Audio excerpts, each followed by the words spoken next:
The judge's eyes stopped moving. He froze mid-page, and in that stillness, I knew I'd won. 10 years.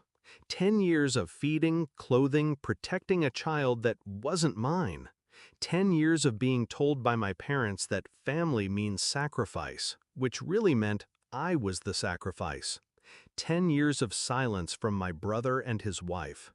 And now here they were, back in my life, in court, suing me for custody of the boy they abandoned. Flashback, the night it started. It was raining so hard the front porch light looked like it was drowning. I opened the door to find a blanket on the step. It moved. Inside, a baby. His baby. A note, scrawled in my brother's handwriting, "We can't do this right now. Take care of him for us. We'll be back." They weren't back that night, or the next decade. When I called my parents, they didn't even sound surprised. "He's your burden now, Emily," my mother said flatly. "Don't call again about it."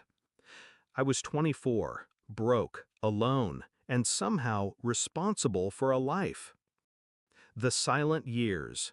I worked 2 jobs. I learned to stretch pasta into 3 days' worth of meals. I learned how to read a fever in a child's eyes before a thermometer confirmed it. And every birthday, every Christmas, I sent one picture to a dead email address, the only contact my brother had left me. No reply. Ever. Some nights I thought about finding them. Other nights I told myself the boy was better off without them. But resentment? It grew. Quietly, patiently. The first crack. It happened last year. A call from a mutual friend. "You know your brother's back in town, right? Driving a new BMW. Looks good, too. Guess the tech business is paying off." BMW. Tech business. While I was scraping for rent, he was climbing. I didn't confront him. I watched. The gathering storm. When the custody papers arrived, I didn't even blink.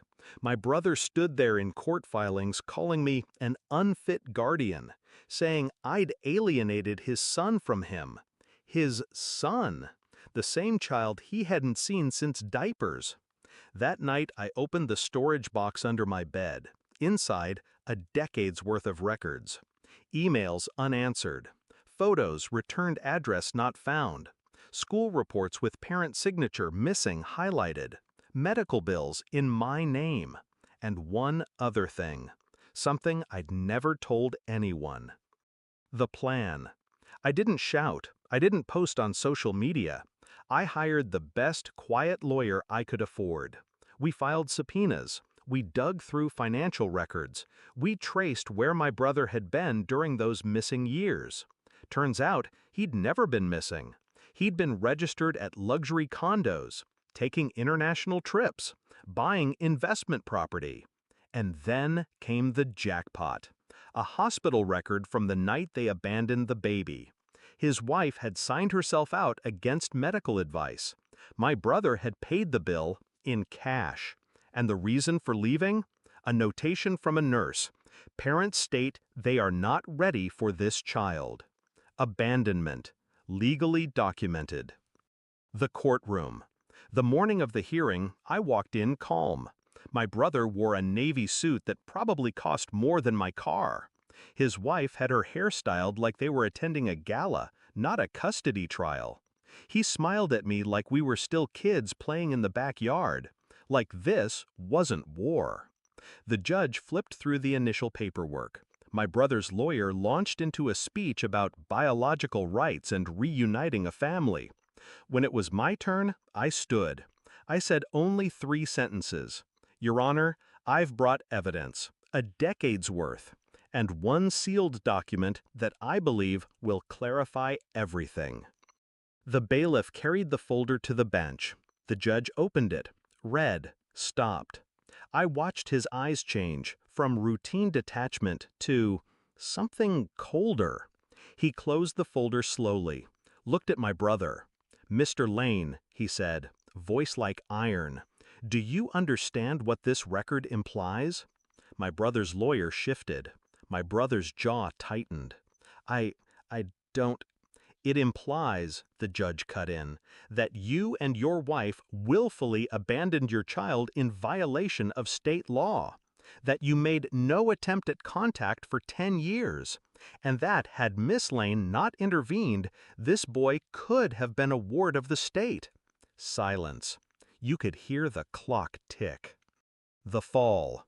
The judge didn't just deny their petition, he awarded me permanent sole custody. Then he referred the file to the district attorney for further review.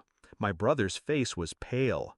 His wife looked like someone had just slammed a door in her face, which, in a way, I had. As we walked out, he caught my arm. "You didn't have to do this," he whispered. I met his eyes. "You did." The release. That night, my son, asked if the bad people were gone. I told him yes. And for the first time in 10 years, I slept without grinding my teeth. Justice didn't feel loud. It felt quiet, like